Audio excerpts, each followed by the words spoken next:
윤채영은 거울 앞에서 마지막 점검을 마쳤습니다. 27살의 그녀는 오늘 아침부터 3시간 동안 준비를 했죠.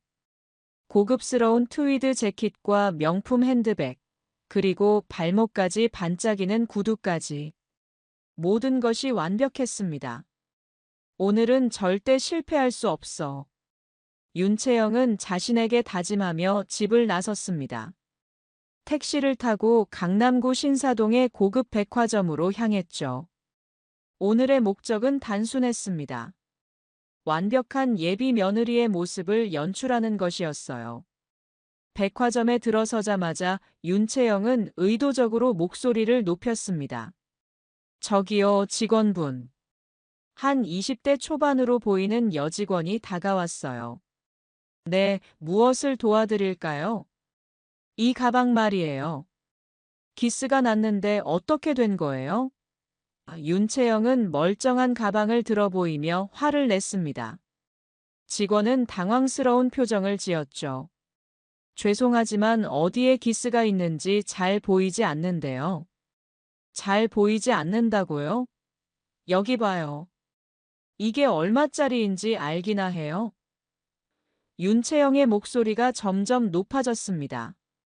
500만 원짜리 가방이에요. 당신이 평생 모아도 사기 어려운 거라고요. 주변에 있던 다른 고객들이 하나둘 시선을 돌렸습니다. 윤채영이 원하던 바로 그 상황이었죠. 자신이 얼마나 고급 브랜드를 소유하고 있는지 모든 사람들에게 과시하고 싶었거든요. 정말 죄송합니다. 매니저님을 불러드릴게요. 직원이 고개를 숙이며 사과했습니다. 매니저가 아니라 점장을 부르세요. 이런 식으로 고객 응대하는 곳에서 쇼핑할 수 없어요. 윤채영은 더욱 목소리를 높였죠. 이때 30대 중반의 매니저가 달려왔습니다. 고객님, 무슨 일이신지요?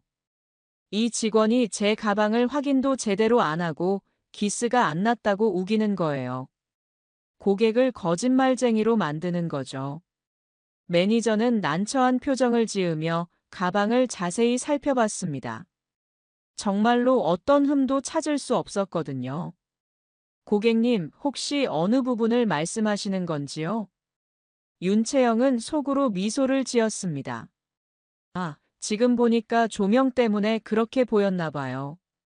하지만 처음 응대한 직원의 태도는 정말 실망스럽네요. 정말 죄송합니다. 다시 한번 사과드립니다. 매니저와 직원이 함께 고개를 숙였죠. 윤채영은 만족스러운 표정을 지으며 주변을 둘러봤습니다. 다른 고객들이 모두 자신을 바라보고 있었어요. 어떤 이들은 감탄하는 눈빛으로, 어떤 이들은 부러워하는 시선으로 말이죠. 앞으로는 이런 일이 없도록 직원 교육 제대로 시키세요. 윤채영은 당당하게 말하며 그 자리를 떠났습니다. 윤채영은 백화점 내 고급 카페로 향했습니다. 자신의 존재감을 더욱 확실히 과시하기 위해서였죠. 아메리카노 하나 주세요. 윤채영이 카운터에서 주문했어요. 네, 5,000원입니다. 카페 직원이 대답했죠. 5,000원이요? 다른 곳보다 비싸네요. 윤채영이 일부러 큰 소리로 말했습니다. 여기는 프리미엄 원두를 사용해서 그래요. 직원이 설명했어요. 아, 그럼 괜찮아요. 평소에 마시던 커피보다는 저렴한 편이네요. 윤채영은 의도적으로 자신이 더 비싼 커피를 평소에 마신다는 뉘앙스를 풍겼어요. 커피를 받아들고 자리에 앉은 윤채영은 핸드폰을 꺼내 통화하는 척했습니다. 사실 아무도 받지 않는 전화였지만요. 응, 나야. 지금 백화점에 있어. 뭐 좀 사러 왔는데 직원들 서비스가 별로네. 윤채영이 큰 소리로 말했습니다. 주변 사람들이 슬쩍 쳐다보는 게 느껴졌어요. 윤채영은 더욱 목소리를 높였죠. 이런 고급 매장에서 일하는 사람들이 고객 응대를 이렇게 하면 안 되지. 우리 같은 VIP 고객들은 다른 곳으로 가야겠어. 이 모든 것이 연출이었지만 주변 사람들은 윤채영을 정말 부유한 여성으로 인식하기 시작했어요. 그녀의 목적은 달성되고 있었죠. 하지만 아무도 몰랐습니다. 이 모든 것이 치밀하게 계획된 연기라는 것을 말이에요. 윤채영이 들고 있던 가방은 명품이 아니라 동대문에서 산 짝퉁이었어요. 500만 원이 아니라 5만 원짜리였죠. 옷도 마찬가지였습니다. 고급 브랜드처럼 보이지만 모두 가짜였어요. 심지어 그녀가 타고 온 택시비도 부담스러워서 지하철을 타고 집으로 돌아가야 했죠. 윤채영은 지하철역으로 향하며 속으로 생각했습니다. 완벽했어. 이 정도면 어떤 시어머니라도 속일 수 있을 거야. 지하철 안에서 윤채영은 오늘의 연기를 돌이켜봤어요. 모든 것이 계획대로 진행되었죠. 하지만 이런 생활을 언제까지 지속할 수 있을지 걱정이 되기도 했습니다. 사실 윤채영은 평범한 중산층 가정에서 자란 평범한 여성이었습니다. 대학을 졸업한 후 작은 회사에서 사무직으로 일하며 월급 200만 원을 받고 있었죠. 월세 50만 원, 생활비 100만 원을 제외하면 저축할 수 있는 돈은 고작 50만 원 정도였어요. 하지만 윤채영에게는 큰 꿈이 있었습니다. 바로 상류층의 삶을 살고 싶다는 간절한 욕망이었어요. 매일 아침 지하철을 타고 출근하면서 고급 외제차를 보며 부러워했고, 명품 매장 앞을 지나며 언젠가는 저런 것들을 마음껏 살 수 있었으면 좋겠다고 꿈꿨죠. 윤채영의 방에는 온갖 명품 잡지들이 쌓여 있었어요. 매달 돈을 주고 사서 읽으며 상류층의 라이프 스타일을 공부했죠. 어떤 브랜드가 고급스러운지, 어떤 말투를 써야 품격 있어 보이는지, 어떤 매너가 상류층다운지까지 모든 것을 흡수했습니다. 그리고 그 꿈을 이루기 위한 완벽한 기회가 찾아왔습니다. 바로 국내 굴지 대기업의 후계자 박민준을 만난 것이었어요. 윤채영은 그를 통해 자신의 인생을 완전히 바꿀 수 있다고 확신했죠. 모든 것은 5개월 전 한 경영 포럼에서 시작되었습니다. 윤채영은 그곳에서 일하는 파트타이머였어요. 행사 진행을 돕고 음료를 서빙하는 단순한 업무였죠. 하지만 윤채영에게는 특별한 목적이 있었습니다. 저기 앉아있는 남자가 박민준이야. 함께 일하던 동료가 귀띔해줬습니다. 아버지가 그 유명한 태양그룹 회장이래. 윤채영은 즉시 박민준에게 시선을 돌렸습니다. 31살의 박민준은 키가 크고 단정한 인상을 가진 남성이었어요. 하지만 뭔가 어색해 보였죠. 다른 참석자들과 어울리지 못하고 혼자 구석에 앉아 있었거든요. 윤채영은 빠르게 상황을 파악했습니다. 저 사람은 사교적이지 않아. 아마 연애 경험도 별로 없을 것 같은데. 그날 밤 윤채영은 집에 돌아와 박민준에 대해 철저히 조사하기 시작했어요. 인터넷을 뒤져서 그에 대한 모든 정보를 수집했죠. 학력, 경력, 취미, 심지어 어떤 음식을 좋아하는지까지 파악했습니다. 며칠 후 윤채영은 민준이 자주 가는 헬스장을 알아냈어요. 그곳 근처에서 며칠간 기다리며 그의 일상을 관찰했죠. 민준은 정말로 내성적인 성격이었습니다. 헬스장에서도 다른 사람들과 대화하지 않고 혼자 운동만 했어요. 완벽한 타겟이네. 윤채영은 속으로 생각했습니다. 포럼이 끝난 후 윤채영은 민준에게 다가갔습니다. 하지만 파트타이머 복장이 아니라 미리 준비해둔 정장 차림으로 갈아입고 나서였죠. 옷은 인터넷에서 구매한 고급스러워 보이는 가짜 명품이었어요. 안녕하세요. 저는 윤채영이라고 합니다. 윤채영은 밝은 미소를 지으며 인사했어요. 민준은 깜짝 놀란 표정을 지었습니다. 안녕하세요. 저는 박민준입니다. 혹시 태양그룹 후계자시죠? 제가 아버지 사업 관련해서 이런 자리에 자주 나오다 보니 알게 됐어요. 윤채영은 자연스럽게 거짓말을 했습니다. 민준의 눈이 반짝였어요. 아, 그러시구나. 어떤 사업을 하고 계신지요? 수입 유통업이에요. 그리 큰 규모는 아니지만요. 윤채영은 미리 준비해둔 각본대로 말했습니다. 민준 씨도 이런 자리가 어색하시죠? 저도 그래서 친근감이 느껴져요. 정말로 민준은 그런 자리가 어색했습니다. 평생을 경영 공부와 회사 업무에만 매진하며 살아온 그는 연애 경험이 전무했거든요. 특히 여성과 대화하는 것을 매우 어려워했죠. 맞아요. 정말 어색해요. 뭘 어떻게 말해야 할지 모르겠고. 민준이 솔직하게 말했습니다. 윤채영은 속으로 환호했어요. 너무 쉽네. 이 정도면 금방 넘어올 것 같은데. 저도 마찬가지예요. 재벌가 자녀라는 타이틀 때문에 진짜 친구를 사귀기가 어려워요. 항상 뭔가 의도가 있는 것 같아서 경계하게 되더라고요.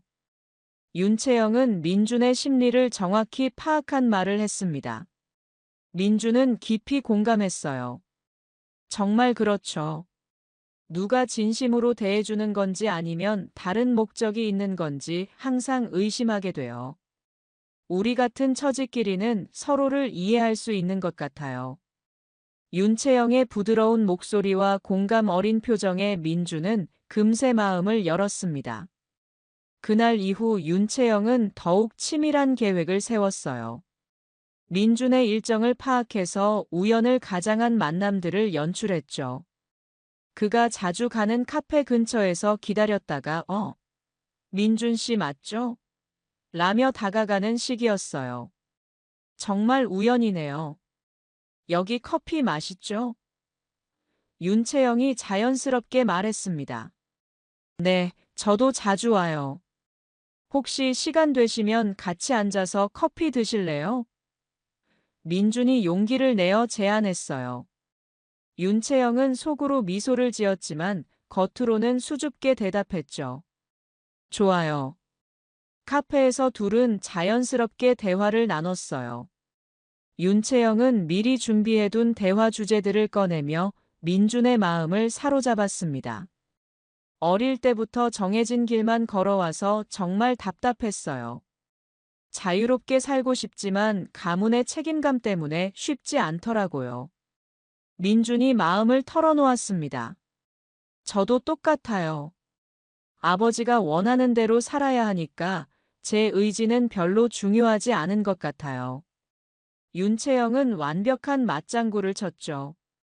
사실 윤채영의 아버지는 평범한 회사원이었지만 민준은 그런 사실을 전혀 몰랐어요. 윤채영의 연기는 완벽했거든요. 정말 이해해주는 사람이 있다니 다행이에요. 민준이 진심으로 말했습니다. 저도요. 민준 씨와 이야기하면 마음이 편해져요. 그날 이후 둘은 자주 만나게 되었습니다. 카페에서, 조용한 레스토랑에서, 때로는 한강공원을 산책하며 이야기를 나눴죠. 하지만 이 모든 만남은 윤채영이 치밀하게 계획한 것이었습니다.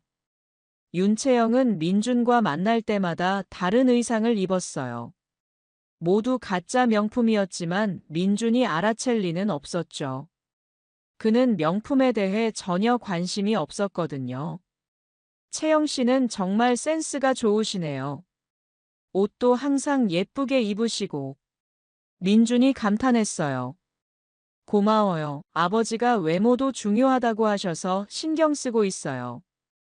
윤채영이 웃으며 대답했죠. 민준은 윤채영과 대화할 때마다 깊은 위안을 느꼈습니다. 자신의 마음을 이해해주는 사람이 있다는 것만으로도 큰 힘이 되었거든요. 그리고 시간이 흐르면서 그는 인생 처음으로 사랑이라는 감정을 느끼게 되었어요. 윤채영은 완벽한 연기를 해냈습니다. 때로는 순수하고 천진난만한 모습을, 때로는 깊이 있고 성숙한 모습을 보여줬죠. 민준이 원하는 이상형의 모든 면을 갖춘 여성으로 보이기 위해 끊임없이 노력했어요. 매일 밤 집에 돌아가면 윤채영은 거울 앞에서 연기 연습을 했습니다. 어떤 표정을 지어야 순수해 보이는지, 어떤 말투를 써야 교양 있어 보이는지 하나하나 연구했죠. 3개월이 지난 어느 날, 민주는 용기를 내어 고백했습니다. 채영 씨, 저와 사귀어 주시겠어요? 윤채영은 눈물을 글썽이며 고개를 끄덕였어요. 네, 좋아요. 저도 민준 씨를 정말 좋아해요. 하지만 속으로는 환호성을 지르고 있었죠. 드디어 성공. 이제 결혼까지만 하면 돼. 교제가 시작된 후 윤채영은 더욱 완벽한 연기를 펼쳤어요. 민준과 함께 있을 때는 항상 행복한 표정을 지었고 그의 모든 말에 공감하며 맞장구를 쳤죠. 그로부터 2개월 후 민준은 마침내 청혼했습니다. 채영 씨, 저와 결혼해 주시겠어요? 윤채영은 감격스러운 표정을 지으며 대답했어요. 네, 평생 함께하고 싶어요. 박민준의 청혼을 받아들인 후 윤채영은 마지막이자 가장 중요한 관문을 앞두고 있었습니다. 바로 예비 시어머니 한수경을 만나는 것이었죠. 55살의 한수경은 태양그룹 창업주의 딸이자 현재 민준의 아버지와 결혼해 그룹의 실질적인 여주인으로 군림하고 있었습니다. 윤채영은 한수경에 대해서도 미리 철저히 조사해 두었어요. 국내 굴지 재벌가의 창업주 딸로 태어나 어려서부터 엄격한 교육을 받았고 현재는 경영 일선에서 물러나 있지만 여전히 그룹 내에서 막강한 영향력을 가지고 있다는 것을 파악했죠. 특히 며느리를 고르는 눈이 매우 까다롭다는 소문이 있었습니다. 민준의 형이 결혼할 때도 3명의 예비 며느리를 모두 거절했다는 이야기까지 들렸거든요. 이번이 진짜 마지막 기회야. 절대 실패할 수 없어. 윤채영은 거울 앞에 서서 자신에게 다짐했습니다. 윤채영은 이날을 위해 전 재산을 털어 완벽한 준비를 했어요. 그동안 모아둔 저축 1,000만 원을 모두 사용하기로 결심했죠. 이 투자가 성공하면 평생 써도 남을 돈을 벌 수 있다고 생각했거든요. 먼저 강남의 유명한 스타일리스트에게 코디를 의뢰했습니다. 정말 재벌가 딸처럼 보이는 품격 있는 옷차림을 위해서였죠. 너무 화려하면 안 돼요. 품격 있으면서도 겸손해 보이는 스타일로 부탁드려요. 스타일리스트는 깔끔한 재킷과 스커트, 그리고 고급 핸드백을 추천했어요. 총 비용은 400만 원이었습니다. 윤채영의 2개월치 월급이었죠. 이 정도면 정말 재벌가 딸처럼 보이실 거예요. 다음은 헤어와 메이크업이었어요. 청담동의 유명 헤어샵에서 100만 원을 들여 완벽한 스타일링을 받았습니다. 너무 화려하지 않으면서도 우아한 느낌을 주는 스타일이었죠. 이런 스타일이 품격 있어 보여요. 시어머니께서 좋아하실 것 같아요. 마지막으로 매너 교육까지 받았어요. 상류층의 식사 예절, 대화법, 심지어 걸음걸이까지 완벽하게 연습했습니다. 이것도 50만 원이 들었죠. 어머님, 안녕하세요. 민준 씨를 통해 항상 어머님 이야기를 들어서 뵙고 싶었습니다. 윤채영은 거울 앞에서 인사 연습을 했어요. 저희 아버지도 사업을 하셔서 예의 범절에 대해서는 어려서부터 엄격하게 교육받았습니다. 완벽한 대답들이었죠. 윤채영은 또한 한수경이 좋아한다고 알려진 것들도 미리 조사했어요. 클래식 음악을 좋아하고 독서를 즐기며 특히 전통차를 선호한다는 정보를 입수했죠. 선물로는 고급 한정판 차를 선택했어요. 50만 원짜리였지만 윤채영에게는 큰 부담이었죠. 하지만 이런 투자는 필수라고 생각했습니다. 이 차는 황실에서만 마셨다는 전설이 있는 희귀한 차예요. 차 가게 사장이 설명했어요. 완벽해요. 이걸로 할게요. 준비 과정에서 윤채영은 거의 잠을 못 잤어요. 매일 밤 시어머니와의 대화를 시뮬레이션해보며 완벽한 답변을 준비했죠. 혹시 어떤 음악을 좋아하세요? 라고 물으면 클래식을 좋아해요. 특히 바흐의 작품을 즐겨 들어요. 라고 대답하기로 했어요. 사실 윤채영은 클래식에 대해 전혀 몰랐지만 인터넷에서 찾은 정보로 공부했죠. 독서도 좋아하시나요? 라는 질문에는 네, 어려서부터 책 읽는 것을 좋아했어요. 최근에는 인문학 서적을 주로 읽고 있어요. 라고 답하기로 준비했습니다. 하지만 윤채영이 놓친 게 있었습니다. 진짜 상류층이 가진 진정한 품격이 무엇인지 몰랐던 것이죠. 겉모습은 완벽하게 만들 수 있었지만 내면의 품성까지는 바꿀 수 없었거든요. 드디어 약속날이 다가왔어요. 윤채영은 새벽 4시부터 일어나 준비를 시작했습니다. 샤워를 하고 바디로션을 바르고 조심스럽게 메이크업을 했죠. 모든 것이 완벽해야 했거든요. 거울 앞에서 마지막 점검을 하는 윤채영의 손이 떨리고 있었어요. 긴장과 기대가 섞인 복잡한 감정이었죠. 민준아, 어머니께 언제 인사드릴까? 윤채영이 며칠 전에 물었었어요. 이번 주말에 집에 와서 식사하는 게 어때? 어머니도 너를 정말 보고 싶어 하셔. 민준이 대답했었죠. 정말 좋아요. 어머님이 좋아하실 만한 선물도 준비할게요. 윤채영은 기대에 찬 목소리로 말했었습니다. 오늘이 내 인생이 바뀌는 날이야. 윤채영은 마지막으로 거울을 보며 미소를 지었습니다. 완벽했어요. 머리끝부터 발끝까지 흠잡을 데 없는 모습이었죠. 이제 정말로 재벌가 며느리가 될 수 있을 것 같았습니다. 윤채영은 집을 나서기 전에 마지막으로 가방 안을 점검했어요. 선물용 차, 고급 립스틱, 향수, 그리고 만약을 위해 준비한 응급약까지. 모든 것이 준비되어 있었죠. 택시를 부르려다가 돈이 아까워서 지하철을 타기로 했어요. 하지만 옷이 구겨질까봐 조심스럽게 앉았죠. 지하철 안에서 윤채영은 계속 연습했습니다. 인사하는 자세, 미소 짓는 방법, 심지어 차를 마시는 동작까지 머릿속으로 리허설했어요. 이제 정말 시작이야. 성공하면 내 인생이 완전히 바뀔 거야. 하지만 윤채영은 모르고 있었어요. 오늘 만날 상대방도 나름의 계획을 세워두고 있다는 것을 말이죠. 그 시각 한수경은 자택에서 특별한 준비를 하고 있었습니다. 55살의 한수경은 나이에 비해 젊어 보이는 외모를 가지고 있었어요. 평소 화려한 것보다는 단정하고 품격 있는 스타일을 선호했죠. 민준이가 그렇게 좋아하는 여자라면서 한수경은 고민에 빠져 있었습니다. 아들이 처음으로 마음을 연 여성이라는 점에서는 기뻤지만 뭔가 석연치 않은 부분이 있었거든요.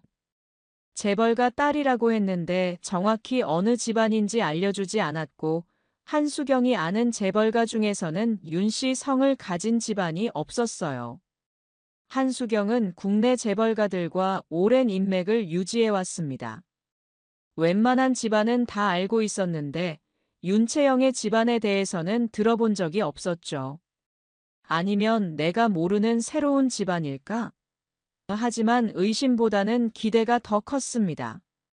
아들이 평생 처음으로 사랑한다는 여성을 만난다는 설렘이 있었거든요. 그때 갑자기 장난스러운 생각이 떠올랐어요. 그냥 평범하게 만나는 것보다는 좀 더 재미있게 해볼까? 한수경은 미소를 지으며 옷장 깊숙한 곳을 뒤졌습니다. 거기에는 오래전에 입었던 단순한 옷들이 걸려 있었죠. 한수경은 평범한 블라우스와 검은색 바지를 꺼내 입었어요. 그리고 앞치마까지 둘렀죠. 거울을 보니 완전히 다른 사람 같았습니다. 마치 집에서 일하는 가정부처럼 보였거든요. 이런 모습으로 먼저 관찰해보자. 예비 며느리가 어떤 사람인지 자연스럽게 볼 수 있을 거야. 한수경의 계획은 단순했습니다. 예비 며느리가 어떤 사람인지 진짜 모습을 본 다음 적당한 시점에 정체를 밝히는 것이었어요. 권위적인 만남보다는 편안하고 자연스러운 분위기를 만들고 싶었죠. 한수경은 평소 집에서 일하는 가정부 이순자에게 전화를 걸었습니다. 순자 씨, 오늘 하루 쉬셔도 돼요. 급한 일이 생겨서요. 아, 사모님, 괜찮으신가요? 뭔가 도와드릴 일이 있으면 말씀하세요. 순자가 걱정스러운 목소리로 말했어요. 아니에요. 그냥 개인적인 일이 있어서요. 내일부터 다시 정상적으로 나오시면 됩니다. 한수경은 웃으며 대답했죠. 순자는 한수경의 독특한 성격을 잘 알고 있었어요. 가끔 이런 특별한 부탁을 하곤 했거든요. 다음으로 민준에게 전화했어요. 민준아, 오늘 채영 씨 오는 거 맞지? 네, 어머니. 6시쯤 올 예정이에요. 민준이 대답했습니다. 그런데 나는 7시쯤 올 것 같아. 급한 일이 생겨서 조금 늦을 것 같아. 어머니가 늦으신다고요? 그럼 제가 같이 늦게 갈게요. 아니야, 너는 시간에 맞춰 와. 그리고 채영 씨가 와서 기다리는 동안 가정부가 차라도 끓여드릴 거야. 신경 쓰지 말고. 알겠어요, 어머니. 그럼 7시에 뵐게요. 민주는 아무것도 모르고 전화를 끊었어요. 한수경은 만족스럽게 미소를 지었습니다. 예비 며느리의 진짜 모습을 볼 수 있는 절호의 기회였어요. 한수경은 거울 앞에서 마지막 점검을 했습니다. 평소와는 완전히 다른 모습이었어요. 화려한 보석도 없고 비싼 옷도 입지 않았죠. 정말로 평범한 가정부처럼 보였습니다. 이 정도면 완벽하네. 한수경의 계획은 치밀했습니다. 먼저 가정부 역할을 하면서 윤채영이 어떻게 행동하는지 관찰하고 특히 자신보다 사회적 지위가 낮다고 생각하는 사람을 어떻게 대하는지 확인하려고 했죠. 사람의 진짜 모습은 약자를 대하는 태도에서 나타나니까. 한수경의 오랜 인생 경험을 통해 터득한 지혜였어요. 한수경은 실제로 어린 시절 집에서 일하던 가정부들을 어떻게 대해야 하는지 어머니로부터 엄격한 교육을 받았습니다. 집에서 일하시는 분들도 우리와 같은 사람이야. 절대 함부로 대하면 안 된다. 는 가르침이었죠. 그래서 한수경은 항상 직원들을 가족처럼 대했어요. 명절 때는 보너스도 넉넉히 주고 아플 때는 병원비도 지원해줬죠. 진정한 상류층의 품격이 무엇인지 알고 있었거든요. 시계를 보니 5시 30분이었습니다. 윤채영이 오기까지 30분 정도 여유가 있었어요. 한수경은 정말로 가정부처럼 집안 청소를 시작했습니다. 연기에 더욱 리얼리티를 주기 위해서였죠. 거실을 정리하고 주방을 닦으며 한수경은 기대감에 부풀어 있었어요. 과연 민준이 그토록 사랑한다는 여성이 어떤 사람일지 궁금했거든요. 한수경은 또한 만약을 위해 비상계획도 세워두었어요. 만약 윤채영이 정말 좋은 사람이라면 바로 정체를 밝히고 사과할 생각이었죠. 하지만 뭔가 이상한 점이 발견된다면 좀 더 지켜볼 작정이었어요. 어떤 사람일까? 정말 우리 민준이에게 맞는 사람일까? 한수경은 기대 반 걱정 반의 마음으로 윤채영을 기다렸습니다. 오후 6시 정각, 초인종이 울렸습니다. 한수경은 앞치마를 다시 한번 정리하고 현관으로 향했어요. 문을 열자 완벽하게 차려입은 윤채영이 서 있었습니다. 안녕하세요. 윤채영이 밝게 인사했어요. 한수경은 고개를 숙이며 대답했습니다. 어서 오세요. 사모님께서 잠시 외출하셨어요. 곧 돌아오실 거예요. 윤채영은 한수경을 위아래로 훑어봤어요. 평범한 옷차림의 중년 여성이었죠. 당연히 가정부라고 생각했습니다. 아, 그러세요. 그럼 기다리겠습니다. 윤채영의 목소리에는 이미 미묘한 권위감이 깔려 있었어요. 한수경은 그 톤을 놓치지 않았습니다. 벌써 말투가 달라지네. 이쪽으로 오세요. 거실에서 기다리시면 됩니다. 한수경이 안내했습니다. 윤채영은 거실에 들어서자마자 주변을 둘러봤어요. 역시 재벌가다운 고급스러운 인테리어였죠. 수천만 원짜리 소파와 유명 작가의 그림들이 벽에 걸려 있었습니다. 역시 다르네. 윤채영은 속으로 감탄했어요. 차라도 한 잔 드릴까요? 한수경은 자연스럽게 물었습니다. 네, 좋아요. 그런데 어떤 차 있어요? 홍차, 녹차, 커피 모두 있습니다. 그럼 얼그레이 있으면 얼그레이로 주세요. 없으면 그냥 홍차. 윤채영의 말투가 점점 명령조로 바뀌고 있었습니다. 한수경은 주방으로 가면서 속으로 생각했어요. 얼그레이를 찾네. 고급스러운 걸 좋아하는구나. 차를 우리면서 한수경은 윤채영의 모습을 살펴봤습니다. 정말 완벽한 외모였어요. 옷차림도 품격 있어 보였고 자세도 우아했죠. 첫인상만으로는 정말 재벌가 딸 같았습니다. 여기 차 가져다 드릴게요. 한수경이 차를 가져다 주었어요. 고맙습니다. 윤채영이 받으며 말했죠. 그런데 이 집 정말 넓네요. 매일 청소하기 힘드시겠어요. 괜찮습니다.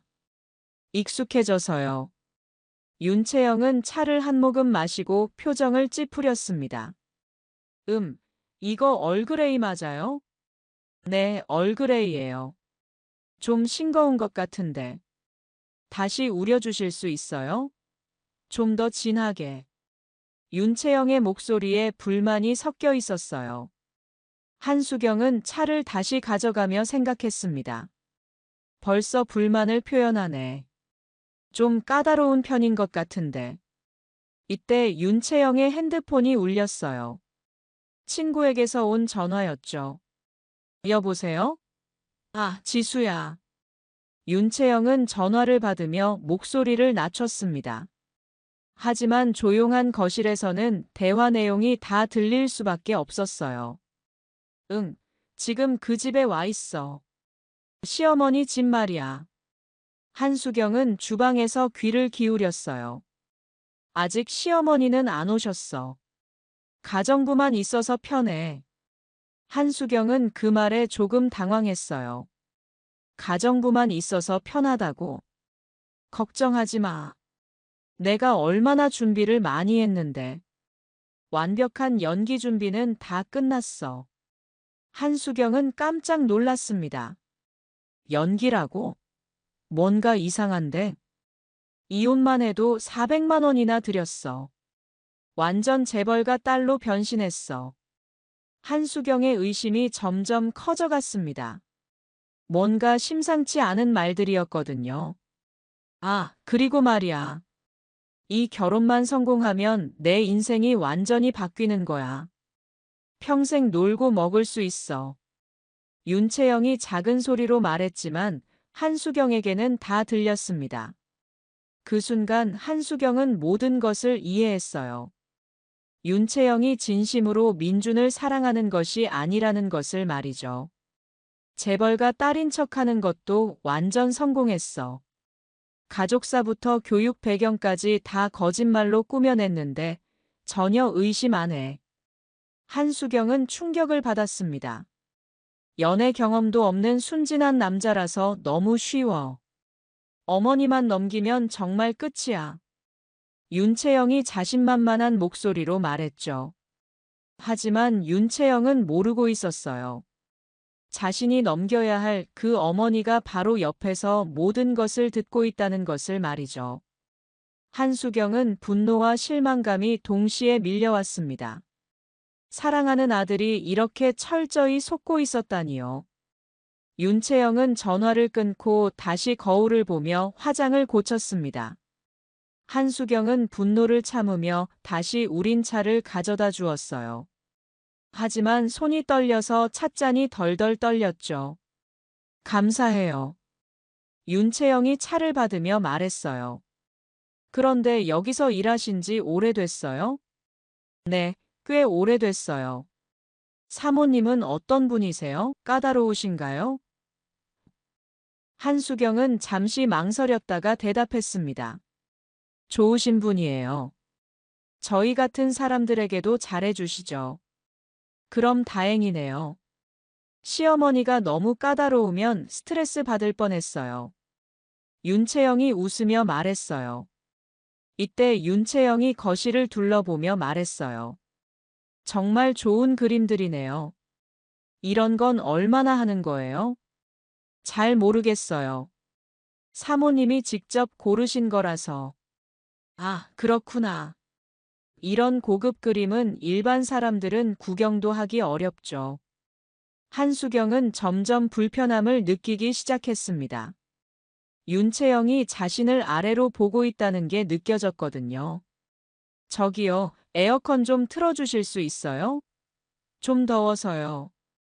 윤채영이 명령하듯 말했어요. 네, 바로 틀어드릴게요. 한수경이 에어컨을 켰습니다. 그리고 물도 하나 더 주세요. 차는 이제 됐어요. 윤채영의 말투가 점점 거만해지고 있었어요. 한수경은 물을 가져다 주면서 속으로 생각했습니다. 이 사람이 정말 우리 며느리가 될 뻔했다니. 윤채영은 핸드폰을 꺼내 거울 모드로 자신의 모습을 점검했어요. 메이크업이 번지지 않았는지, 머리가 흐트러지지 않았는지 꼼꼼히 확인했죠. 완벽해. 이 정도면 어떤 시어머니라도 만족하실 거야. 하지만 그 소리가 한수경에게 들렸어요. 한수경은 더욱 화가 났습니다. 이때 한수경이 거실 테이블을 정리하다가 실수로 물잔을 건드렸어요. 물이 조금 흘렀죠. 한수경은 급하게 행주로 닦으려고 했습니다. 그런데 그 순간이었어요. 물이 튀면서 윤채영의 명품 가방에 작은 물방울이 떨어진 것이었죠. 아! 윤채영이 소리를 질렀습니다. 한수경은 깜짝 놀라며 사과했어요. 정말 죄송해요. 제가 실수로. 이게 뭐예요? 윤채영의 목소리가 급격히 높아졌습니다. 윤채영은 자신의 가방을 확인했어요. 작은 물방울이 하나 떨어져 있었죠. 사실 크게 문제될 것도 없는 정도였습니다. 하지만 윤채영은 폭발했어요. 이게 얼마짜리 가방인지 알아요? 정말 죄송합니다. 바로 닦아드릴게요. 한수경이 행주를 가져왔죠. 닦는다고 되는 게 아니에요. 이거 500만 원짜리라고요. 윤채영이 소리쳤습니다. 정말 죄송해요. 새 가방을 사드릴게요. 한수경이 90도로 허리를 숙이며 사과했어요. 새 가방을 사준다고요? 윤채영이 비웃었습니다. 당신이 평생 모아도 살 수 없는 가방이에요. 그 말을 들은 순간 한수경은 몸이 굳어졌습니다. 평생 모아도 살 수 없다고요. 어디서 천한 가정부 따위가 이런 명품을 건드려요? 윤채영의 목소리는 더욱 날카로워졌어요. 한수경은 그 말에 충격을 받았습니다. 천한 가정부 따위라니요. 가정부로 평생 벌어봤자 구경도 못할 거예요. 윤채영이 계속 모욕적인 말을 쏟아냈어요. 정말 죄송합니다. 제가 어떻게든 보상해 드릴게요. 한수경은 여전히 고개를 숙이며 사과했습니다. 하지만 윤채영은 멈추지 않았어요. 보상이라고요? 당신 월급이 얼마나 되는데 보상을 해요? 윤채영의 목소리는 점점 더 독해졌습니다. 이런 곳에서 일하는 사람들은 자기 주제를 알아야 해요. 함부로 귀한 것에 손 떼면 안 되는 거예요. 한수경은 가슴이 답답해졌어요. 이런 식으로 사람을 무시하는 모습이 너무 충격적이었거든요. 에이, 정말 기분 더러워. 윤채영이 짜증스러운 표정을 지었어요. 그 순간이었습니다. 윤채영이 테이블 위에 놓인 물컵을 집어든 것이었죠. 이런 건 이렇게 해야 정신을 차리지. 윤채영은 그 물을 한수경의 머리 위로 그대로 부어버렸습니다. 차가운 물이 한수경의 머리와 어깨를 적셨어요. 물방울이 얼굴을 타고 흘러내렸죠. 한수경의 블라우스는 순식간에 젖어버렸고 머리카락이 얼굴에 달라붙었어요. 한수경은 젖은 머리로 그대로 서 있었습니다. 차가운 물이 옷 속으로 스며들었지만 그것보다 더 차가운 것은 마음이었어요. 다음부터는 조심해서 일해요. 함부로 손님에게 피해주지 말고. 윤채영이 여전히 화가 풀리지 않은 듯 소리쳤습니다. 윤채영은 자신이 한 행동에 대해 전혀 미안해하지 않았어요. 오히려 당연한 일이라는 듯한 표정을 지었죠. 정말 무례해요. 이런 식으로 일하면 안 되는 거 아세요? 윤채영이 계속 윽박질렀어요. 한수경은 물에 젖은 채로 조용히 서 있었습니다. 화를 내고 싶었지만 참았어요. 아직 정체를 드러낼 때가 아니라고 생각했거든요. 바로 그때였어요. 현관문이 열리는 소리가 들린 것이었죠. 어머니, 늦어서 죄송해요. 익숙한 목소리가 현관에서 들려왔습니다. 박민준이 꽃다발을 들고 집 안으로 들어왔어요. 그런데 거실에서 목격한 광경에 그는 얼어붙었습니다. 젖은 머리로 서 있는 한수경과 화난 표정의 윤채영을 번갈아 봤죠.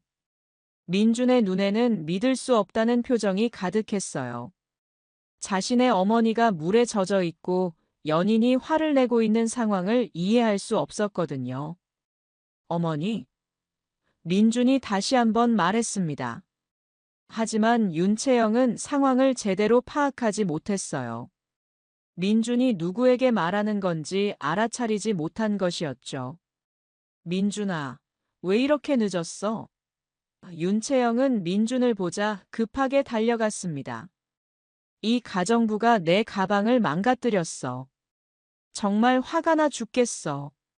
민준은 여전히 당황한 표정으로 한수경을 바라봤어요.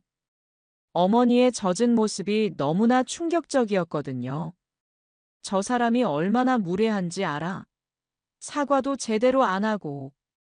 윤채영은 계속해서 한수경을 욕했습니다.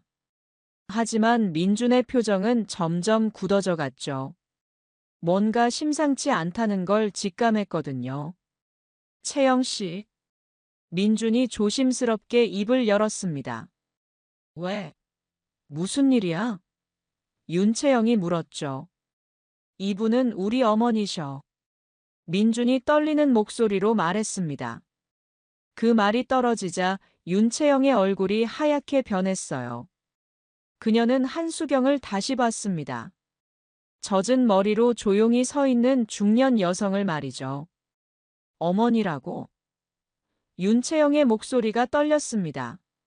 상황이 얼마나 심각한지 서서히 깨닫기 시작했거든요. 자신이 방금 전까지 모욕했던 그 사람이 바로 미래 시어머니였던 것이죠. 한수경은 여전히 말없이 서 있었습니다. 하지만 그녀의 눈빛에는 실망과 분노가 가득했어요. 어머님. 윤채영의 목소리는 떨리고 있었어요. 한수경은 젖은 머리를 뒤로 넘기며 천천히 입을 열었습니다. 네, 저는 한수경입니다. 민준이 어머니죠. 차분하지만 차가운 목소리였어요. 윤채영은 급하게 한수경에게 다가가려고 할 순 없을 멈췄어요. 무릎을 꿇고 싹싹 빌기 시작했습니다. 어머님, 정말 죄송해요. 제가 몰라서 정말 미안해요. 윤채영의 목소리는 완전히 달라져 있었어요. 하지만 한수경은 한 걸음 뒤로 물러났어요. 몰라서요? 가정부라고 해서 함부로 대해도 되는 건가요? 그 말에 윤채영은 할 말을 잃었습니다. 민준도 충격을 받은 표정이었어요. 채영 씨가 정말 그런 말을 한 거예요? 어머님, 제가 정말 잘못했어요. 제발 기회를 한 번만. 윤채영이 무릎을 꿇은 채로 빌기 시작했어요. 기회요? 한수경의 목소리에 실망이 깊게 배어 있었습니다. 방금 전까지 평생 모아도 살 수 없는 가방이라고 하셨잖아요. 윤채영의 얼굴이 새하얗게 되었어요. 자신이 했던 모든 말들이 그대로 돌아오고 있었거든요. 천한 가정부 따위라고도 하셨고요. 민준이 더욱 충격을 받았어요. 정말 그런 말을 하신 거예요? 윤채영은 무릎을 꿇은 채로 계속 빌었어요. 어머님, 제가 너무 긴장해서 그랬어요. 평소에는 절대 그런 사람이 아니에요. 긴장하면 사람을 모욕해도 되는 건가요? 한수경의 반박에 윤채영은 더 이상 할 말이 없었어요. 그리고 또 하나 더 있어요. 한수경이 다시 입을 열었습니다. 전화 통화도 다 들었어요. 윤채영의 얼굴에서 마지막 혈색마저 사라졌어요. 연기라고 하셨죠? 재벌가 딸인 척 거짓말한 것도요. 한수경의 날카로운 지적에 윤채영은 완전히 무너졌습니다. 재벌가 딸도 아니고 민준이를 진심으로 사랑하는 것도 아니고 단지 편하게 살고 싶어서 접근한 거죠. 한수경이 모든 것을 폭로했어요. 민준은 큰 충격을 받았습니다. 정말 모든 게 거짓이었나요? 윤채영은 한참 동안 침묵했어요. 더 이상 변명할 수도 거짓말을 계속할 수도 없었거든요. 미안해요. 작은 목소리로 나온 그 한마디가 모든 것을 인정하는 것이었습니다. 민주는 고개를 떨구며 한숨을 쉬었어요. 인생 첫사랑이 이런 식으로 끝나게 될 줄은 꿈에도 몰랐거든요. 채영 씨, 이제 그만 가주세요. 민준의 차분한 목소리였어요. 윤채영은 무릎을 꿇은 채로 마지막까지 빌어봤지만 소용없었어요. 정말 정말 죄송해요. 다시는 이런 일 없을 거예요. 용서는 할 수 있어요. 한수경이 말했습니다. 하지만 며느리로 받아들일 수는 없어요. 윤채영은 핸드백을 들며 자리에서 일어났어요. 마지막까지 뭔가 말하고 싶었지만 할 수 있는 말이 없었죠. 정말 미안해요. 윤채영은 고개를 숙인 채 집을 나가며 마지막으로 돌아봤어요.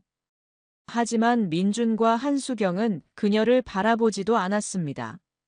모든 꿈과 계획이 무너진 채로 윤채영은 집을 떠났어요. 완벽하다고 생각했던 연기는 한순간에 무너져 버렸습니다. 윤채영이 떠나고 난 후 집안은 조용해졌습니다. 어머니와 아들은 서로를 바라보며 잠시 침묵했어요. 어머니, 정말 죄송해요. 민준이 먼저 입을 열었습니다. 왜 미안해하니? 너도 속은 거잖아. 한수경이 젖은 머리를 수건으로 닦으며 말했어요. 제가 사람 보는 눈이 없었어요. 어머니한테 이런 일까지 당하게 해서. 민준의 목소리에 깊은 후회가 배어 있었죠. 한수경은 아들의 어깨에 손을 올렸습니다. 괜찮아, 민준아. 이런 일을 겪어야 진짜 사랑이 뭔지 알게 되는 거야. 그 말에 민준은 조금 위안을 받았어요. 어머니는 여전히 자신을 이해해주고 있었거든요. 며칠이 지났습니다. 윤채영 사건 이후 민준은 깊은 상처에 빠져 있었어요. 인생 첫사랑이 그런 식으로 끝나버리니 마음의 상처가 컸죠. 어머니, 제가 정말 바보였나 봐요. 민준은 집에서 한수경과 차를 마시며 한숨을 쉬었어요. 바보가 아니라 순수했던 거야. 그건 나쁜 게 아니니. 한수경은 아들을 다독이며 말했습니다. 하지만 너무 쉽게 믿었어요. 의심할 줄도 몰랐고. 민준이 자책했죠. 의심하며 사는 게 좋은 건 아니야. 다만 이제는 조금 더 신중하게 사람을 만나면 되는 거야. 한수경의 따뜻한 위로에 민준은 조금씩 마음을 달랬어요. 한 달이 지난 어느 날, 민준은 회사에서 주최하는 자원봉사 활동에 참여하게 되었습니다. 지역 아동센터에서 아이들을 돌보고 시설을 정비하는 활동이었어요. 민준 씨, 이쪽 책장 정리 좀 도와주세요. 동료 직원이 부르는 소리에 민준은 아동센터 도서관으로 향했어요. 그곳에는 이미 한 여성이 열심히 책을 정리하고 있었습니다. 26살 정도로 보이는 소아과 간호사 이지현이었죠. 수수한 원피스를 입고 진심 어린 미소를 지으며 아이들과 함께 있었어요. 안녕하세요. 저는 박민준이라고 합니다. 아, 안녕하세요. 저는 이지현이에요. 여기서 자원봉사하고 있어요. 지연은 자연스럽고 따뜻한 미소를 지었습니다. 가식이나 계산이 전혀 없어 보이는 진실한 미소였어요. 자주 오세요? 네, 주말마다 와서 아이들 돌봐주고 있어요. 제가 소아과 간호사라서 아이들과 있는 게 좋거든요. 민주는 지연이 아이들과 함께 있을 때의 모습을 보며 감동받았습니다. 정말 진심으로 아이들을 사랑하고 있다는 게 느껴졌거든요. 이 책 좋아요. 지연이 동화책 한 권을 들어 보였어요. 아이들이 특히 좋아하는 책이에요. 어떤 내용인가요? 민준이 관심을 보였죠. 서로 다른 환경의 친구들이 진정한 우정을 쌓아가는 이야기예요. 겉모습이나 가진 것보다 마음이 중요하다는 메시지가 담겨 있어요. 지연의 말에서 그녀의 가치관이 느껴졌습니다. 민주는 마음이 따뜻해졌어요. 윤채영과는 완전히 다른 사람이었거든요. 저도 그런 생각이에요. 겉모습보다는 마음이 중요하죠. 민준이 공감하며 말했어요. 맞아요. 요즘 사람들은 너무 겉모습만 중시하는 것 같아서 아쉬워요. 지연의 대답은 자연스럽고 진솔했어요. 둘의 대화는 자연스럽게 이어졌습니다. 억지로 만들어낸 대화가 아니라 진심에서 우러나오는 이야기들이었죠. 봉사활동이 끝난 후 민주는 지연과 함께 커피를 마시게 되었어요. 오늘 정말 즐거웠어요. 아이들이 너무 귀여웠죠. 저도요. 민준 씨 덕분에 더 재미있게 할 수 있었어요. 몇 개월이 지났습니다. 민준과 지연은 자연스럽게 가까워졌어요. 서두르지 않고 천천히 서로를 알아가는 과정이었죠. 지연은 항상 진실했고 따뜻했어요. 가식이나 계산 없이 순수한 마음으로 민준을 대했습니다. 어느 날 민준은 지연을 어머니에게 소개했어요. 이번에는 집에서 편안하게 만났죠. 어머님, 안녕하세요. 민준 씨에게서 많은 이야기를 들었어요. 지연은 수수한 꽃다발을 들고 정중하게 인사했어요. 어서 와요, 지연 씨. 우리 민준이가 항상 이야기하더라고요. 한수경은 따뜻하게 맞아주었습니다. 두 사람의 만남은 자연스럽고 편안했어요. 가식이나 긴장 없이 진심으로 서로를 알아가는 시간이었죠. 지연 씨는 정말 아이들을 사랑하시는구나. 네, 아이들과 함께 있으면 정말 행복해요. 아픈 아이들이 건강해질 때 가장 보람을 느껴요. 지연의 대답에서 진실한 마음이 느껴졌습니다. 한수경은 지연의 순수한 마음을 느낄 수 있었어요. 계산이나 욕심이 아닌 진정한 사랑이었거든요. 그날 저녁 세 사람은 함께 따뜻한 저녁 식사를 했습니다. 웃음소리가 끊이지 않는 행복한 시간이었어요. 1년 후, 민준과 지연은 결혼을 결심했습니다. 진정한 사랑의 바탕을 둔 결정이었죠. 결혼식 날 한수경은 행복한 미소를 지으며 아들 부부를 바라봤어요. 이제야 진짜 며느리를 얻었구나. 진실한 사랑으로 맺어진 부부를 보니 마음이 뿌듯했습니다. 그날 밤 한수경은 창밖을 바라보며 중얼거렸어요. 사람의 진짜 모습은 약자를 대하는 태도에서 나타나는구나. 진정한 사랑은 거짓으로 만들어낼 수 없어. 결국 진실은 승리하고 거짓은 언젠가 드러나게 되어 있습니다. 진정한 행복은 거짓과 가식이 아닌 진실한 마음에서 나온다는 것을 보여주는 아름다운 결말이었어요. 오늘 이야기 어떠셨나요? 구독과 좋아요는 잊지 마시고 소중한 댓글 하나가 정말 큰 힘이 됩니다. 시청해주셔서 진심으로 감사드립니다.